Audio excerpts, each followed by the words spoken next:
Hi, I'm Audie. Today we are diving deep into the world of institutional hedging, specifically focusing on what we call the layered defense strategy. If you've ever wondered how the big players build a fortress around their portfolios, the secret lies in two powerful concepts: the options collar and beta weighting. To protect your wealth, you first have to understand the fundamental reality of the market.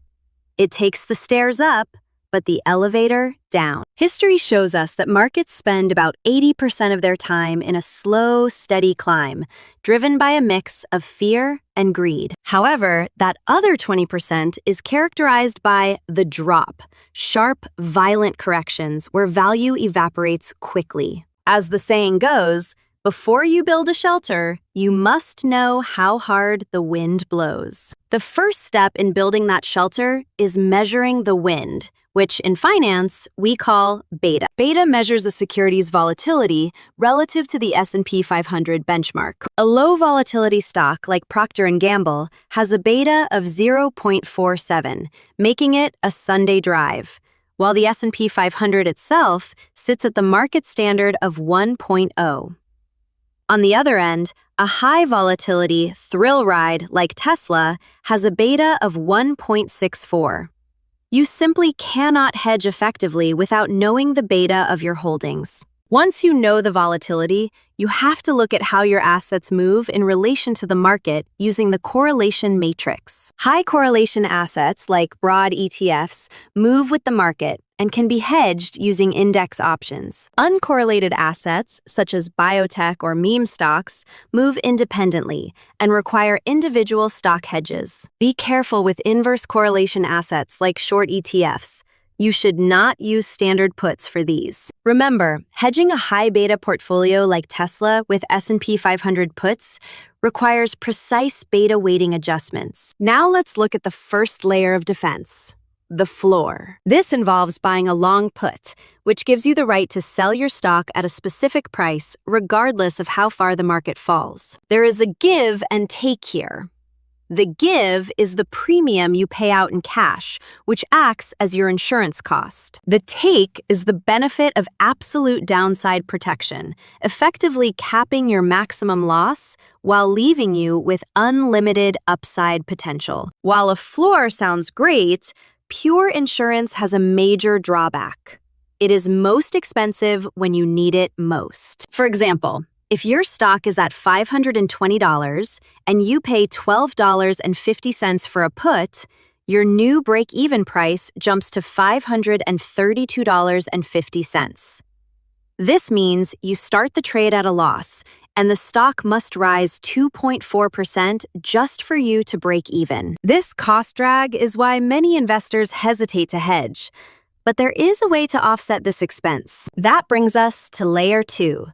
The ceiling, or the covered call. The concept here is to sell the obligation to sell your stock at a higher price to finance your protection. In this give and take, the take is the premium income you bring in, while the give is that you now have capped upside potential. The rule of thumb here is to prioritize your capital appreciation first and your yield second. When you combine these layers, you get the options collar long stock plus a long put plus a short call. This creates what we call the predictable zone. Your stock can bounce around between the long put strike the floor and the short call strike the ceiling. You have defined your risk and your reward, creating a structural bracket around your investment. The real magic of the collar is the economics. Let's look at our previous example where the stock is $520 and the put costs $12.50. If you sell a call for a $12.10 credit, your net cost for the hedge drops to just 40 cents.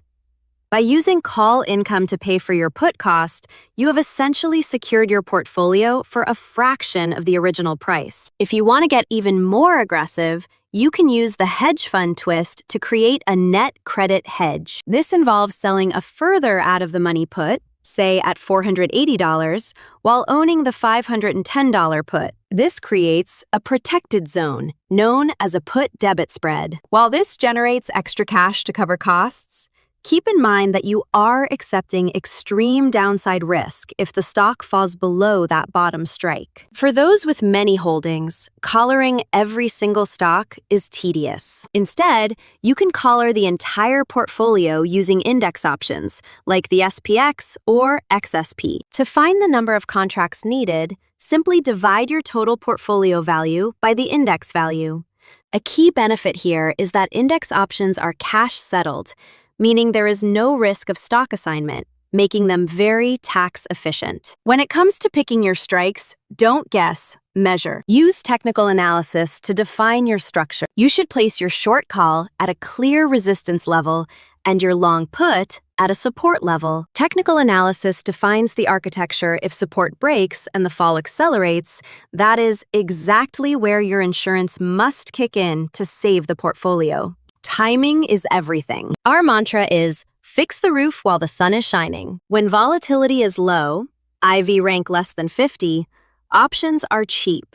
This is the time to buy your puts. When volatility is high, IV rank greater than 50, options are expensive, making it the ideal time to sell calls for income. A smart strategy is to leg in, buy your protection on green days, and sell your income on red days. Before you place a trade, run through the defense checklist. Start by assessing the beta of your assets. Then, establish your floor by buying a put at support and your ceiling by selling a call at resistance. You can optionally add the twist by selling a lower put to reduce costs. Finally, always monitor and adjust your strikes as the market trend changes. At the end of the day, hedging isn't about maximizing every single penny of upside. It is about surviving those elevator down moments so you can stay in the game and compound your returns over time. Just remember, options involve risk and aren't for everyone, so treat this as an educational guide for your financial journey. Investing in options trading involves significant risk and are not suitable for all investors. The strategies and concepts discussed are provided for educational and informational purposes only and do not constitute financial, investment, or tax advice. Before implementing any investment approach, it is essential to consult with a qualified financial professional to ensure it aligns with your specific risk tolerance and financial goals. Past performance is not indicative of future results, and market conditions can change rapidly.